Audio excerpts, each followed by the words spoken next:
A Green Spark. Chapter 3. Oh, wow, really? Your brother says through the phone in the other room. He was talking to his so-called friends again. I mean, yeah, I hate it here, but this seems like a stretch. He flinches and you hide, thinking he knew you were there. He just shakes slightly. A direct order from him? Yes, boss. I'll make sure they don't know. His eyes glowed softly as he hung up the phone and glared in your direction. Get your ass out here, brat. You flinch and come out from behind the couch. What did you hear? He glares harder, and a flame appears under your chin. Nothing, brother. You feel your cheek become hot and sore as you fall to the floor. Looking back up, you see Jake rubbing his hand. He slapped you. You know not to call me that anymore. I am not your brother. You look down at the ground, nodding softly.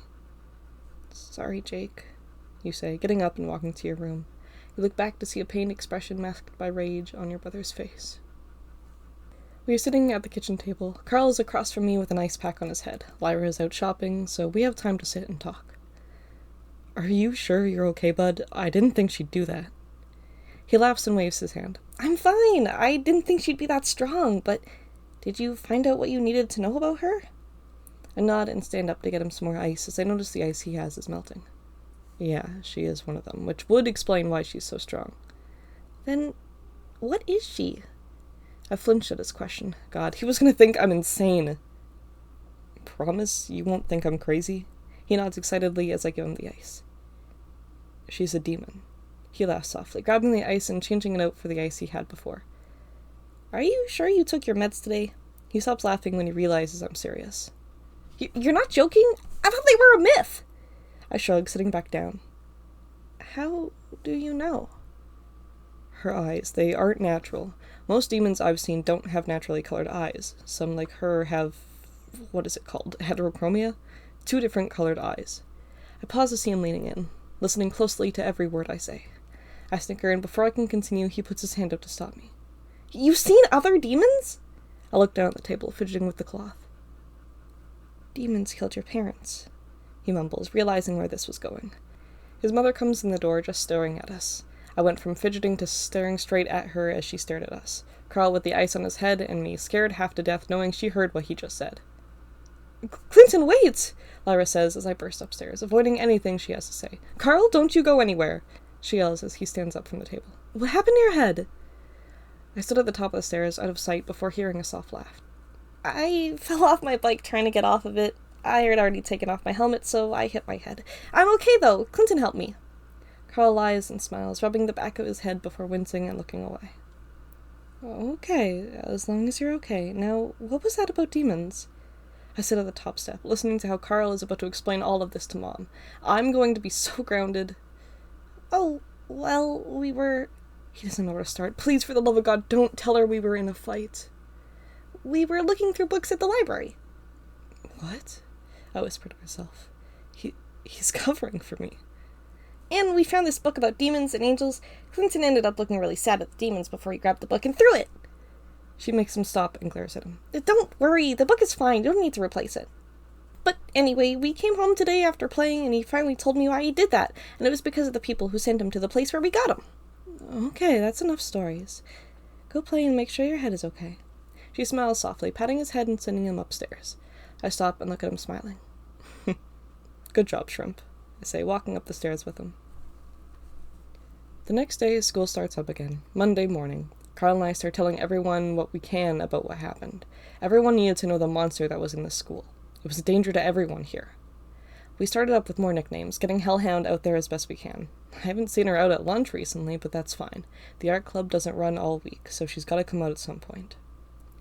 Rumors were spreading fast, and by the time tomorrow came, I couldn't be happier to see the mess that we caused. No, the mess that she brought upon herself. But today, plans were changed. Boys, your doctor's appointment is today, so no school. I groaned as Evelyn yelled from downstairs. Don't worry, Clinton. It's only one day. Tomorrow should be more fun. Carl smiled as we got ready. Throughout the school day, Carl and I were out at a doctor's appointment, coming home too late to go back to school for the rest of the classes, so we decided to play out in the backyard. Do you think we can use our money to get someone to cut down this damn tree yet? I groaned, kicking the old, deceased pine tree at the corner of our yard. The whole thing shook, and a small branch from the top snapped off. I sighed and looked over at the gate, hearing voices, and motioned Carl to come look as well. We stand on the bench at the side of our yard to look over the fence. "Hey, Clinton, the tree," Carl whispered, hopping off the bench. I smile and jump off of it as well, motioning him to quietly open the gate. I knock over the tree, flinching slightly as a loud crashing noise fills the air with pine needles going everywhere. It blocked off the alleyway from the corner. I walk over to Carl, and we walk out of the yard to see the two girls, Emma and Star, staring at the tree, confused. We grabbed our items from last time, which were left by my scooter. I give Carl a quiet high five, which alerts Star. She turned around so quickly, her hair swinging around her head before her eyes stared into mine. Fear filled her face as her shoulders stiffened up. I could almost snicker at Emma as she pushed through the branches of the tree, her back towards us as she glared around the corner, thinking we were there. I nodded to myself, a bit of pride in our quick actions. "Emma?" I felt a cold jolt back to my body. The pride ripped from me, replaced with adrenaline as I knew what was about to happen. I shook my head, looking back, judging how far I was from our garage door. I felt a cold shudder bring a smile to my face as it shook through my body. Our garage. They were trespassing. I let my smile fill my face as Emma spun around quickly. Well, well, well. Look who we found trespassing. I felt my words sting my throat, my body still doing its best to warn me of the danger in front of me. The danger of this monster. I watched as her breathing picked up, her eyes glowing slightly. "See, Carl?" I whisper, nudging him and pointing at Emma. Her eyes. We both watched as her eyes slowly turned black. I could feel him stiffening beside me. "Don't worry, she's being dramatic. Come on, this is our chance." He shivers slightly, but nods at my words. I take a step in front of him, my foot just barely turned sideways to widen my stance. "Clinton?" I stiffened up as Carl worriedly said my name, almost asking if we were really ready to do this.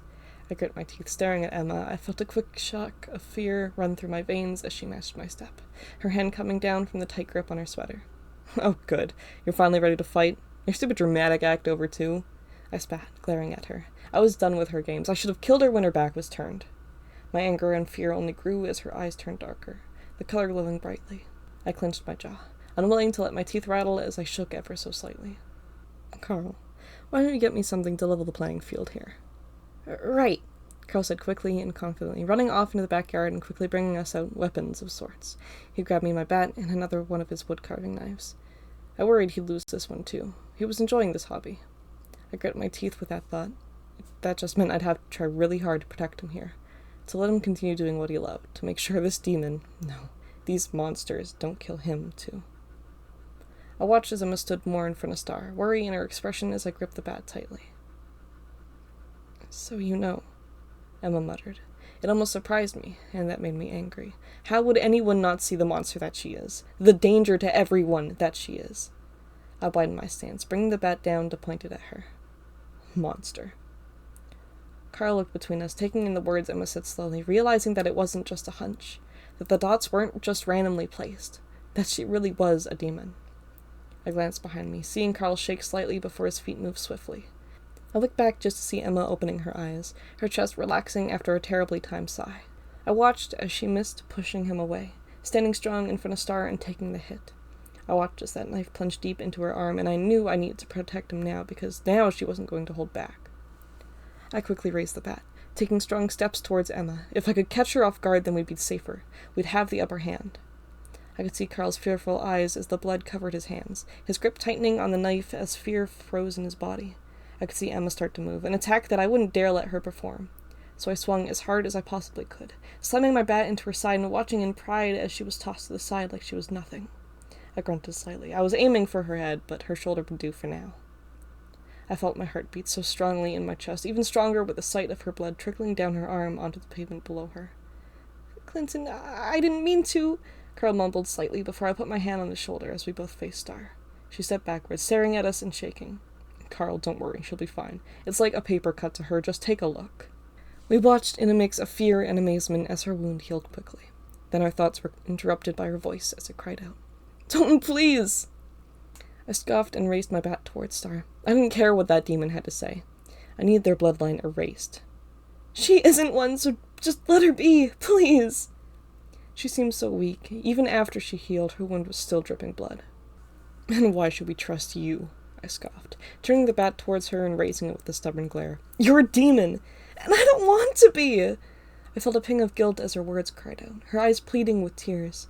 All I want to do is protect her, and if that means being a demon by fate, then so be it. Just let her be. I gritted my teeth. If being a demon was her fate, then so was her death, right here and right now. All you are is a monster, I muttered, turning the bat towards Star. It was more of a threat than anything else. I could understand now that she wasn't a demon, but her bloodline, her living body, was what carried even more uncontrollable magic through this world. I stared in utter fear as Emma screamed, "No!" It wasn't the volume of the scream. No, it was the memories that covered my vision as she finally turned into her demon form. I could hear Carl gasp, but I just stared, my body shaking in fear as I watched her big leather wings burst outwards from her back and spread out. It was an intimidation tactic, and damn it, did it work well. I couldn't control my body as I stepped backwards, every part of my being wanting to run and hide, fearing the flames that once again engulfed me from the same type of monster. I watched as her horns and tail appeared, my breathing getting caught in my throat as it speeds up. As her eyes opened once again, showing me the anger she held, the power, I took another step back, fearing for my life and tripping over my feet. I watched out of the corner of my eye as Carl stayed upright as I fell. He didn't even take his eyes off of her. I glanced at the bat beside me, fear bringing tears to my eyes. God, I was weak. I was too weak to protect him. Go away, you demon!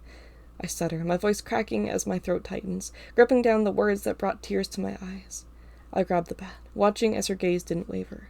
I glanced at Star, her weak point. I'll kill her, I swear I will, I say, pointing the bat at Star instead. I watched as my words reached her ears, the quickness and the change of her demeanor. There was more anger, more hostility, and now, a glowing, flickering fireball in her hand. I felt a cold sweat come over me as my hands shook, which left the end of the bat swaying quickly as my arms weakened.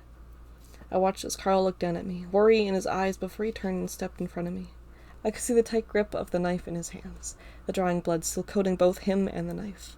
I saw his feet leave my side with swift movements, and then there was a glare of green. No, it's purple this time. A purple flame that shot past my vision. The only thing that shook me was the soft whimpering of Carl as he sat crouched over his arm with the flame that wrapped itself around it. I glanced back to see a small cut on Star's face before I felt the warmth of the fire envelop the rest of Carl and now myself.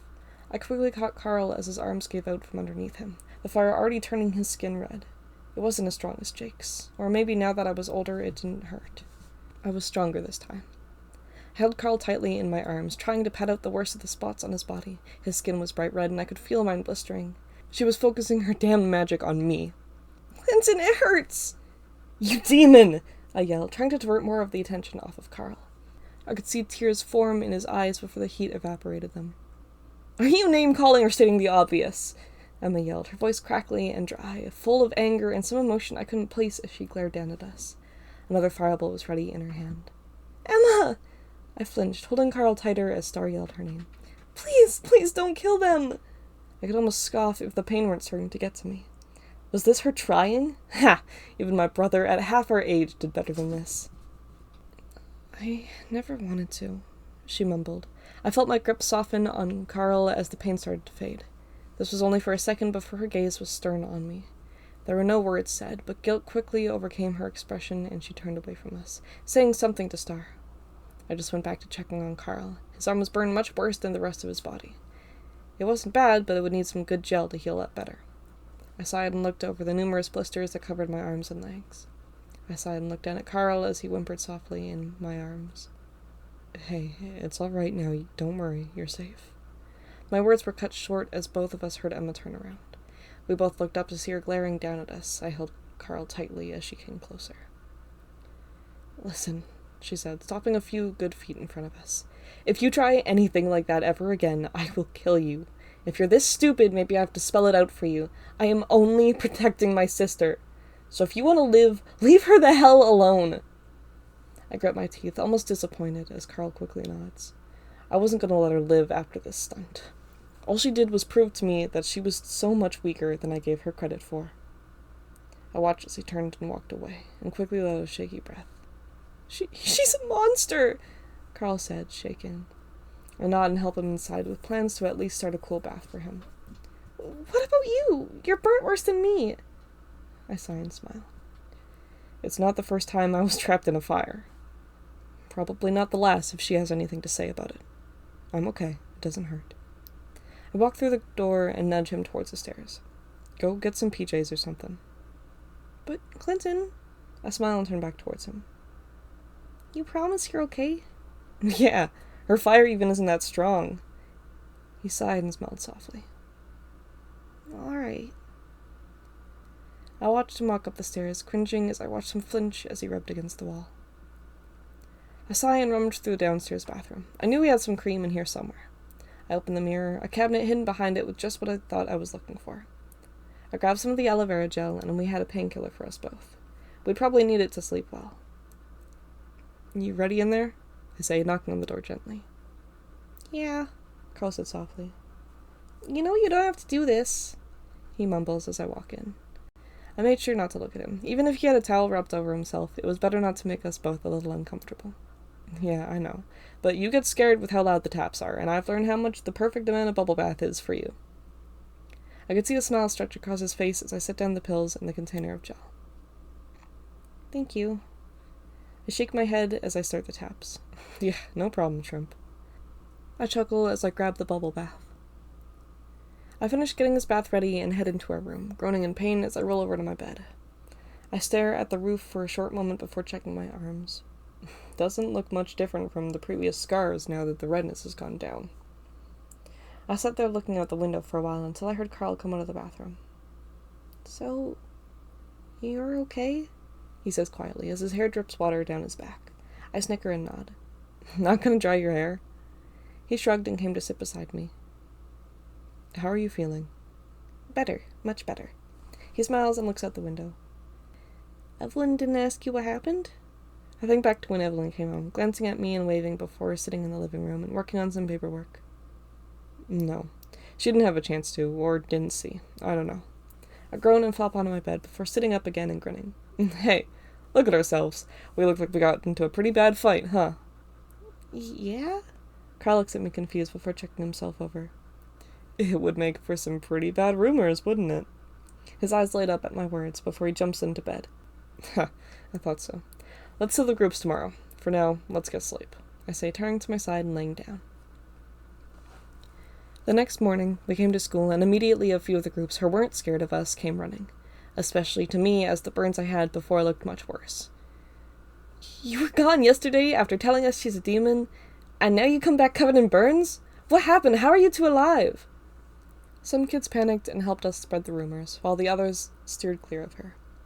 But although, as the days passed and our burns faded, no outburst had happened, they all began to think we lied. Now I knew Friday was going to be special. I was going to show them all, and Carl was about fed up as I was by the taunting of the others by Thursday evening. Are you ready for tomorrow? Carl said angrily. I looked over at him, sitting cross-legged on his bed. I haven't seen him this angry before. To be honest, I don't think I've seen him like this at all. This damn demon changed him. Yes, I said, smiling. We'll discuss the plan first class.